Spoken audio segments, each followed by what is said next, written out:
Good morning, children. Today we'll study class 9, Geography, Chapter 1, India, Size and Location. Part 1 में हमने देखा था कि इंडिया का पोजीशन कैसा है, उसकी पोजीशनिंग कहाँ है, लोकेशन कहाँ है, उसका लैंगिट्यूडनल और लैटिट्यूडनल एक्सटेंट हमने पढ़ा था। और उसके बाद हमने देखा था ट्रॉपिक ऑफ कैंसर किस तरीके से divides our country almost into equal parts. और उसके बाद हमने देखा था कि उसका साइज़ कितना है, ये सारी चीज़ें पढ़ी थी हमने। और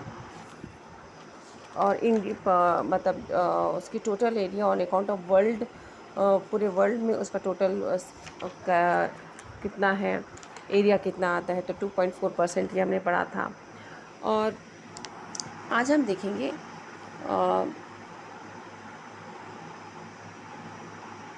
आज हम पढ़ने वाले हैं India and the world. India and the world, आज हम इसके बारे में पढ़ेंगे। इंडिया एंड द वर्ल्ड, देखिए कि इंडिया का लोकेशन वर्ल्ड में कहाँ पे है, कैसे है, इसके बारे में पढ़ेंगे। India is having significant position in Indian ocean justify.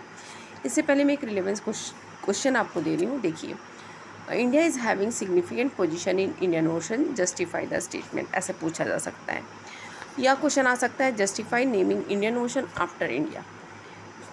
Indian ocean का नाम इंडिया पे ही क्यों पड़ा, इंडियन ओशन आफ्टर इंडिया क्यों, तो जस्टिफाई योर आंसर, ये क्वेश्चन हो सकता है। ठीक है, तो इसका आंसर किस तरीके से हम दे सकते हैं और इसके रिलेटेड क्या चीज़ें, ये देखिए। इंडिया, आपको पता है India in the Indian land mass has the central location between east and west Asia. India का जो लोकेशन है वो ईस्ट और वेस्ट एशिया के बीच में है। क्लियर, कहाँ पे है, ईस्ट और वेस्ट। देखिए ये मैप है हमारा, इंडिया यहाँ दिखता है आपको, ये इंडिया दिख रहा है आपको, और ये कहाँ पर है, बीच में है। ये कहाँ है, बीच में है, बिल्कुल, है ना। तो किसके किसके बीच में है, ईस्ट और वेस्ट के बीच में हमारा इंडिया है। क्लियर, ये हमारा इंडिया दिख रहा है आपको, ये ईस्ट और वेस्ट के बीच में है। The landmass has a central location between east and west Asia. ये पूरा एशिया है इधर अपना, तो ईस्ट और वेस्ट एशिया के बीच में है। Clear, India is the southward extension of Asian continent. Southward extension है इसका, साउथ में है ये। और द ट्रांस, यहाँ पे देखिए, ये देखिए आपको इंडिया यहाँ पे, ओके। आप बुक से रीड आउट कीजिएगा, मैं आपको ये मैप दिखाते हुए बता रही हूँ। Central location between east and west Asia, मैंने बता दिया, ये बीच में लोकेशन है, ये अपन का एशिया है, तो यहाँ पर बीच में इसका लोकेशन है। क्लियर, यहाँ पे जब कोस्टलाइन भी फॉर्म होता है, ठीक है। इंडियन जो इंडियन ओशन है, आपको पता है, यहाँ पे देखिए ये अपना इंडियन ओशन है यहाँ पे इंडियन ओशन, यहाँ पे हमारा इंडियन ओशन है। देखिए यहाँ पे इंडियन ओशन है ना। यहाँ पर हमारा अरेबियन सी है,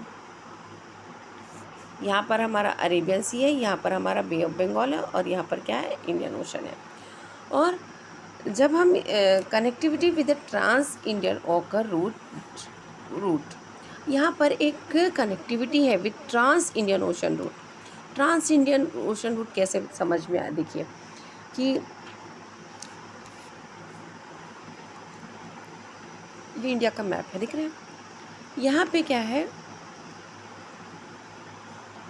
ये देखिए, ये जो कोस्टल लाइन है, ये कोस्टल लाइन दिख रहा है, trans Indian ocean routes which connect the countries of the Europe in the west and the countries of east Asia provide the strategic central location of India. अब देखिए यहाँ पे हम देखते हैं कि क्या इंडियन नेशन के साथ क्या है, हम जुड़े हुए हैं। यहाँ पे एक कोस्ट लाइन भी फॉर्म होता है। कैसे कोस्ट लाइन है, ये देखिए, ये पूरा कोस्ट लाइन हो रहा है यहाँ पे, ये सारी चीज़, ये जो एरिया है इधर का, ये क्या है, कोस्ट लाइन है। ठीक है, कोस्ट लाइन है जो इंडियन ओशन में ट्रांस इंडियन रूट बनाता है। ठीक है, इंडियन ओशन के साथ आप जुड़े, हम जुड़े हुए हैं। और इंडियन ओशन के साथ क्या है, आपके पास बहुत सारे सी रूट भी है। अब हम इंडियन ओशन के साथ जुड़े हैं, तो हमारे पास यहाँ पर क्या है, सी रूट है। सी रूट है ना, अब यहाँ सब तरफ तो पानी है, तो हम क्या यहाँ पे सी रूट निकले हुए हैं, जिसके थ्रू क्या होता है, हम पूरे वर्ल्ड की जो दूसरी कंट्रियाँ हैं उसके साथ जुड़े हुए हैं, है ना। अब ये देखिए यहाँ पर है हमारा वर्ड क्या था, क्या है देखिए, ये connectivity with trans Indian ocean route, connectivity with trans Indian ocean route. तो यहाँ पर हमारा सब कोस्टलाइन एरिया है और यहाँ सब तरफ पानी है, और हमारा क्या है कनेक्शन हो जाता है वाटर के थ्रू, ट्रांस इंडियन कनेक्शन, ये जो रूट है यहाँ से, हम यहाँ से दूसरे देशों की तरफ से हमको रूट मिलता है, कनेक्टिविटी मिलती है हमको, connectivity with the trans Indian ocean route, हम दूसरे देशों के साथ कनेक्टिविटी कर सकते हैं, ठीक है, कर सकते हैं ना कनेक्टिविटी। यदि मान लीजिए आपको जाना है, आप ये देखिए यहाँ से आपके पास ये पूरा है, आपको अफ्रीका जाना है, तो आप यहाँ से अफ्रीका जा सकते हैं, आप यहाँ से ऑस्ट्रेलिया चले जा रहे हैं, आप यहाँ से वाटर के थ्रू क्या यूरोप चले जा रहे हैं, आप यहाँ से अमेरिका चले जाएंगे, यहाँ साउथ अमेरिका या नॉर्थ अमेरिका चले जाएंगे। तो ये क्या है, एक हमको क्या बताता है कि connectivity with trans Indian ocean route, हमको यहाँ से इंडियन ओशन से क्या है पूरा कनेक्टिविटी मिलती है, दूसरी जगह से हम कनेक्ट कर सकते हैं, ठीक है, एक पॉइंट ये है।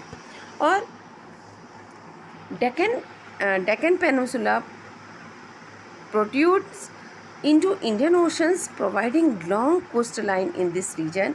This helped to establish close relationship with the West Asia, Africa, Europe and East Asia। देखिए इसको समझिएगा, ये जो हमारा, इसको ध्यान से देखिएगा, है ना। अभी आपको पता है कि what do mean by Deccan peninsula बोल रहा है। डेक्कन पेनिनसुला क्या है, सबसे पहले लैंड मासेस विच इज़ क्या है, पिछले बार भी बताया था, land masses which is covered with surrounded by 3 side with by water body, जो 3 साइड से पानी से घिरा हो उसे हम कहते हैं पेनिनसुला। ये हमने पढ़ा था, जो land masses 3 side water body से कनेक्ट हो उसे हम कहते हैं पेनिनसुला। तो यहाँ भी पानी है, यहाँ भी पानी है, यहाँ तो ये, और डेक्कन पेनिनसुला क्या हुआ, ये वाला एरिया, ये जो एरिया है, ये जो ट्रायंगल शेप में यहाँ फॉर्म कर रहा है, ये सब क्या है, ये पेनिनसुला, इसे कहते हैं डेक्कन पेनिनसुला, ठीक है, डेक्कन पेनिनसुला ट्रायंगल शेप में फॉर्म हो रहा है यहाँ पे। तो डेक्कन पेनिनसुला प्रोट्रूड्स मतलब क्या हो रहा है कि वो ट्रायंगल शेप में यहाँ फॉर्म हो रहा है, प्रोट्रूड्स, देखिए यहाँ से ऐसे जा रहा है और यहाँ से ट्रायंगल शेप में प्रोट्रूड्स कर रहा है ना, प्रोट्रूड्स इनटू इंडियन ओशन, ऐसा लग रहा है कि वो इंडियन ओशन की तरफ जा रहा है, देखिए, है ना, ट्रायंगल, ये जो शेप ऐसा आता है तो ऐसा लगता है कि वो, ये मैंने बताया ये डेक्कन पेनिनसुला है, और ये protrudes towards the Indian ocean, इस तरीके से वो इंडियन ओशन की तरफ में ट्रायंगल शेप में फॉर्म हो रहा है, ठीक है। तो ये है डेक्कन पेनिनसुला, और क्या ये देता है हमको, तो वो अपने साथ अपनी बड़ी सी, जो ये डेक्कन पेनिनसुला है इसके साथ क्या आ रहा है, बहुत सारा हमारे पास कोस्ट लाइन आ रही है, ये पूरी कोस्टल लाइन एरिया है ना, यह देखिए ये सब कोस्टल लाइन एरिया है, समुद्र के किनारे जो ये कोस्टल लाइन एरिया है।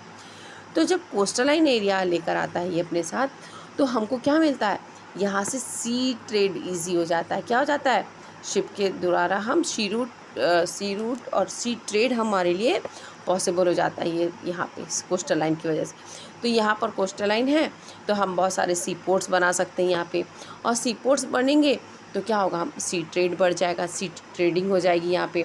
तो इसका सिग्निफिकेंस क्या है, सिग्निफिकेंस क्या है, ये हमको प्रोवाइड करता है, लॉन्ग कोस्टल लाइन प्रोवाइड करता है in this region, this help to establish close relationship with west Asia, ये हमको वेस्ट एशिया से रिलेशन बनाने में मदद करता है, अफ्रीका के साथ हमारा रिलेशन अच्छा हो जाएगा, हमारा रिलेशन यूरोप के साथ अच्छा हो जाता है, इन रिलेशनशिप विद के साथ हम यहाँ से कुछ भी हमको ट्रेड का नाम कर सकते हैं, और ईस्ट एशिया के साथ भी हमारा कनेक्टिविटी रहती है। तो ये कोस्टल लाइन क्या करता है, जो Deccan peninsula protrudes into Indian Oceans, providing long coastline in this region.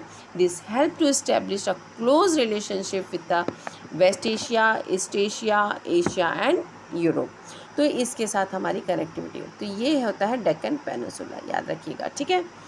तो तो आप ये जो पॉइंट्स हमने पढ़े कि इंडिया हमारा सेंट्रल लोकेशन है between east and west Asia का, और हमने देखा कि कोस्ट इससे हमसे क्या मिलता है, कनेक्टिविटी मिलती है। किसके कनेक्टिविटी मिलती है, किससे? ट्रांस इंडियन ओशन रूट्स बनता है, और डेक्कन पेनिनसुला जो बन रहा है ये हमको क्या जो प्रोड्यूस करता है किसकी तरफ, इंडियन ओशन की तरफ, और वो हमको प्रोवाइड करता है एक लॉन्ग कोस्ट लाइन प्रोवाइड करता है, जिससे क्या है कि हम दूसरे देशों के साथ भी हमारा कनेक्शन अच्छा से रहता है ना, रिलेशनशिप बना रहता है। With west Asia, Africa, Europe के साथ हमारी कनेक्टिविटी है। तो इसके कारण से ये हुआ, हमें सी पोर्ट्स बने, सी ट्रेड हो गया। अच्छा, तो इस पॉइंट्स के द्वारा से हम बता सकते हैं कि देखो कि वो नेचर ने ही हमको कितना बेनिफिट दिया है कि किस कारण से तो हम ये जस्टिफाई कर सकते हैं कि इंडियन ओशन का नाम यदि इंडिया के आफ्टर दिया गया है, इंडिया के नाम से इंडियन ओशन का नाम, तो ये जस्टिफाई करता है क्योंकि हमको नेचर ने ही हमको इतने सारे बेनिफिट्स उसके दिए हुए हैं। तो ये पॉइंट्स आप वहाँ पर एक्सप्लेन कर सकते हैं इस आंसर के लिए। क्लियर? देखिएगा, अब आपको मैं आपके बुक में दिखा देती हूँ कहाँ लिखा हुआ है। ये देखिए, ये सारी चीज़ें आपकी बुक में इस पैराग्राफ में मिल जाएंगी। जो भी मैंने आपको बताया ये पूरा इस बुक में इस पैराग्राफ में, ठीक है। अब हम देखते हैं कि Indians relationship with world connect through the land masses. आपका पता है कि खाली सी रूट से ही हमारा कनेक्टिविटी नहीं है, हमारी कनेक्टिविटी क्या है, जो लैंड मासेस की तरफ से भी हम कनेक्शन था। आदि मान लेते हैं यदि जो लैंड मासेस से है, तो यदि ये जो सी रूट है, यदि हम बोले इसका डिस्कवरी आज से 100 या 500 साल पहले ही हुआ है, लेकिन उससे पहले भी तो लोग एक दूसरे के साथ कनेक्ट थे, है ना। सी रूट तो अभी डिस्कवर हुआ, पहले उससे पहले भी लोग आपस में ट्रेड करते थे, उनकी कनेक्टिविटी थी लोगों की। तो कैसे लोग आना जाना करते थे, तो पहले कैसे आया जाया करते थे, ये जैसे ये माउंटेन है, ये 2 माउंटेन है, इसके बीच में जो ये पासेस है ना, तो ये पहाड़ चढ़ के ऊपर से ऐसे नहीं आते थे, ये जो 2 पहाड़ों के बीच में ये जो रास्ता रहता था पासेस, इसके थ्रू लोग एक दूसरे के साथ जुड़े हुए थे। बिल्कुल ठीक है। तो कैसे जुड़े हुए थे लोग, देखिए, Indians contacts with the world have continued through the ages, but her relationship through the land route are much older than that maritime contact. वही बोल रहा है कि सी रूट से भी पहले उनका कनेक्शन किसके थ्रू था, कैसे था, लैंडवेज के थ्रू था, लैंड रूट के थ्रू था उनका connection. The various faces across the mountain in the north have provided passage to the Asian travelers, while the oceans restricted such interactions for a long time. जो north की तरफ से, जो Himalayan हमारा north वगैरह में, वहाँ से लोगों का आना जाना, वहाँ के पैसेज से लोगों का आना जाना बहुत था, जबकि जो ओशंस जो थे उस समय बहुत ही रिस्ट्रिक्टेड थे, वहाँ से कनेक्टिविटी नहीं थी, ठीक है। This routes have contributed in the exchange. अब देखिए, अब मान लीजिए इसका सिग्निफिकेंस क्या है, that this routes have contributed in exchange of ideas and commodity. इससे क्या बेनिफिट हुआ, जब ये एक दूसरे से, ये जो लैंड रूट है, सी रूट है, हम एक दूसरे के आसपास आना जाना करिए, तो इसका सिग्निफिकेंस क्या हुआ, इससे का सिग्निफिकेंस ये हुआ, this routes have contributed exchange of ideas and commodity. इससे क्या हुआ, आपस में जो हमारे आइडियाज़ थी वो आदान प्रदान हुए, कमोडिटीज़ आदान प्रदान हुई। जैसे कि आप बोल सकते हैं कि आप मान लीजिए आप अमेरिका जा रहे हैं या अमेरिका से कोई आ रहा है, तो आप अकेले ही अमेरिका तो नहीं जा रहे हैं, आपके साथ आपकी गुड हैबिट जा रही हैं, आपके साथ आपके थॉट जा रहे हैं, आपके साथ आपकी कल्चर है, आप उस सबको लेके जा रहे हैं।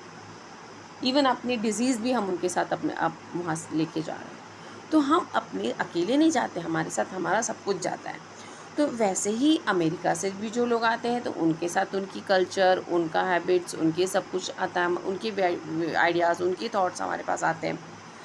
तो ये जैसे कि होली बुक्स है, हम यहाँ से जा रहे हैं तो हम अपनी होली बुक्स लेके जा रहे हैं, रामायण है, हमारा उपनिषद है, उसके आइडियाज़, उसके विचार भी हम, खाली बुक ले जाने से मतलब नहीं है, उसमें जो लिखा हुआ है उसके थॉट्स, उसके विचार तो हम लेके जा रहे हैं।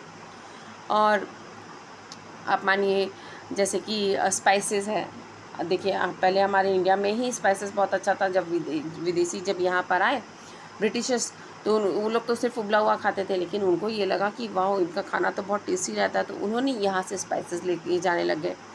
मसलिन मीन्स, मसलिन एक टाइप का फैब्रिक है ना, ये आपने क्लास 8 में भी पढ़ा है। और ग्रीक जब ऐसा ही नहीं है कि हम ही सब कुछ देते हैं, हम भी किसी लोगों से सब कुछ सीखते हैं। जैसे जब ग्रीक कल्चर आया, सिविलाइजेशन आया, तो हमने वहाँ से ग्रीक के जो स्कल्पचर्स थे, मूर्तियाँ वगैरह बनाना, उनका आर्किटेक्ट्स वगैरह भी हमने उनसे सीखा।